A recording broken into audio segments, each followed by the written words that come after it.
They say peace costs nothing. But in my neighborhood, peace had a monthly HOA fee, and it came with a woman named Karen. She didn't just live next door. She ruled the street, clipboard in hand, smile as fake as her flowers. I moved into this place 5 years ago, single, quiet, working from home, the kind of guy who finds therapy in soil. Every evening I watered my little garden. Roses, lavender, a patch of green that reminded me of my mother's yard back home. It was simple, honest, mine. But the day she noticed it, peace died. It started with a note taped to my door. Printed, precise, cold, greater than. Your property violates HOA landscaping guidelines. Gravel lawns only. I laughed, thought it was a mistake. So I called the number at the bottom, and guess who answered? This is Karen, HOA president. Her tone was sugar and steel. She said my garden was visually disruptive, that it didn't match the aesthetic harmony of the community. Harmony. That word stayed in my head like a nail. The next morning, she was in my yard, measuring, taking photos. Her husband watched from their porch, sipping coffee like a king who'd conquered new land. I asked, Karen, can we talk about this? She smiled. You can remove it yourself, or we'll fine you until you do. She walked away, and for the first time in years, I felt powerless in my own home. But power has a strange way of returning, especially when you take something sacred from a man who's already lost too much. By the end of that week, I got the fine, $500, and a date, compliance required by Friday. Friday came, and so did the trucks. 2 landscapers, hired by the HOA, arrived at 7 a.m. They tore everything out. My roses, my mint, my lavender, gone. Just dust and gravel left behind. Karen stood there, arms crossed, approving every shovel. When I asked her why, she said, "Rules are rules. We all must follow them rules." She said it like a prayer, but to me, it sounded like a threat. That night, I couldn't sleep. Every time I closed my eyes, I saw her smile, that satisfied, smug expression, like she'd done something noble. So I went outside, walked across my empty yard, stood where my roses used to grow. The smell of gravel and dust filled my lungs, and I made myself a promise, greater than, if she loves rules so much, I'll give her one nature can't break.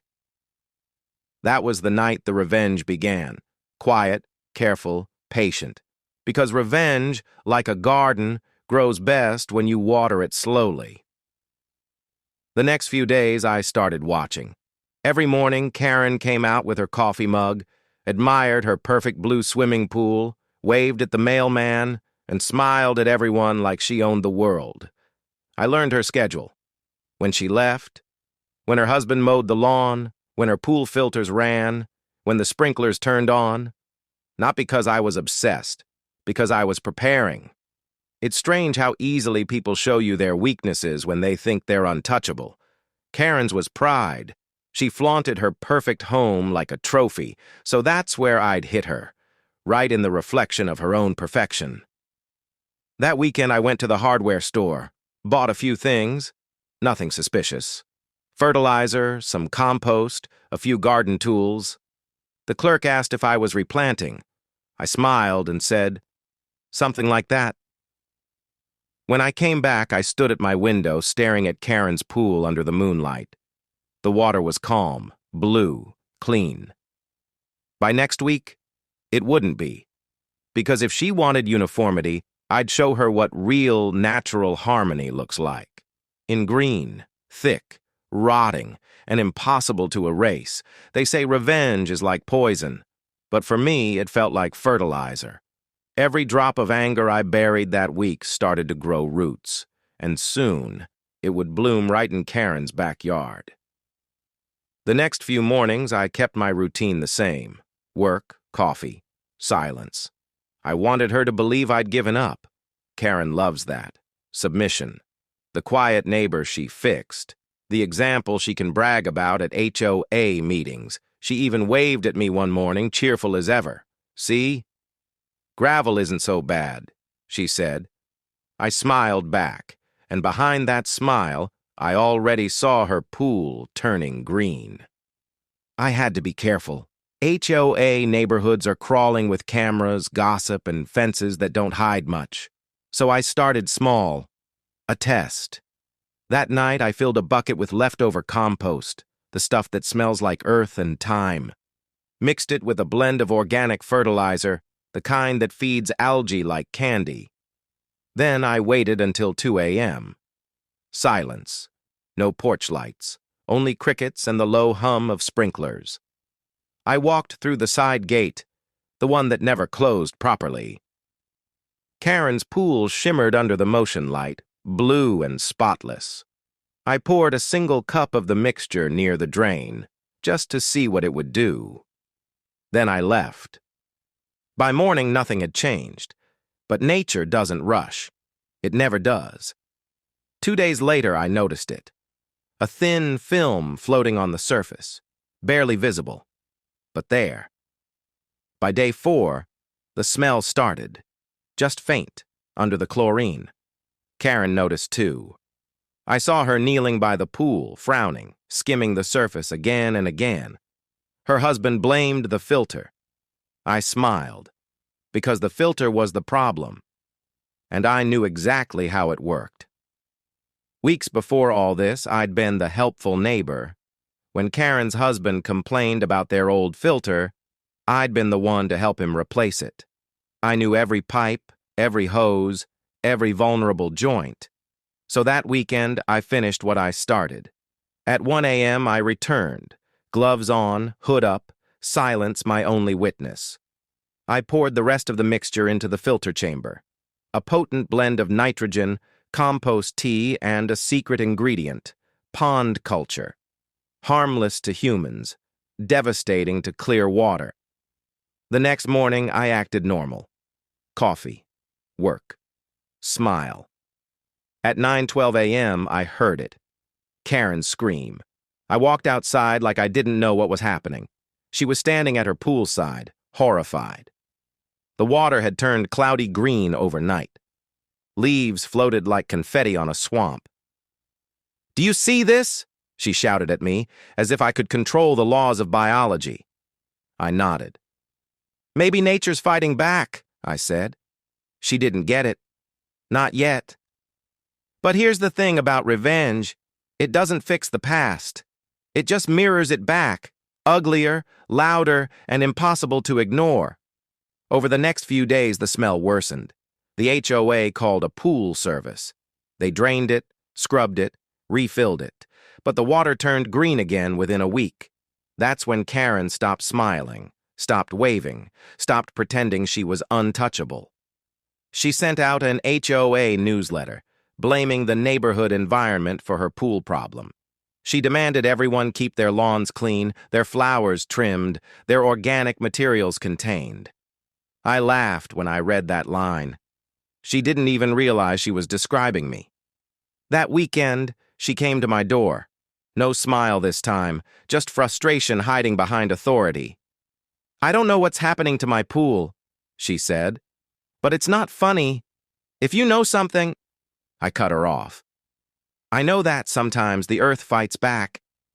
She stared at me for a long moment. Something in my tone must have scared her, because she stepped back, didn't say another word. For the first time, I saw it. The tiniest flicker of fear in Karen's eyes, and I realized fear is addictive. It spreads faster than algae ever could. The HOA tried everything: chemical treatments, professional cleaners, even replacing half the pool system. Nothing worked. Within days, the green came back, darker and thicker. It wasn't just a pool anymore. It was a symbol, her empire of control, drowning in its own reflection. I started spending more time on my porch again, planting new flowers, ones that thrive in gravel soil, resilient, quiet, unbreakable. Karen watched from her window sometimes. I never waved.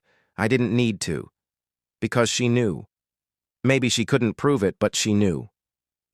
And yet, it wasn't enough. Not yet. Because revenge doesn't end when they suffer. It ends when they understand why. And I wasn't done teaching her that lesson. By the third week, Karen's pool wasn't just green, it was dead. Still water. No reflection, just rot. And in that silence, I found peace. But peace, like revenge, doesn't last unless you bury it deep.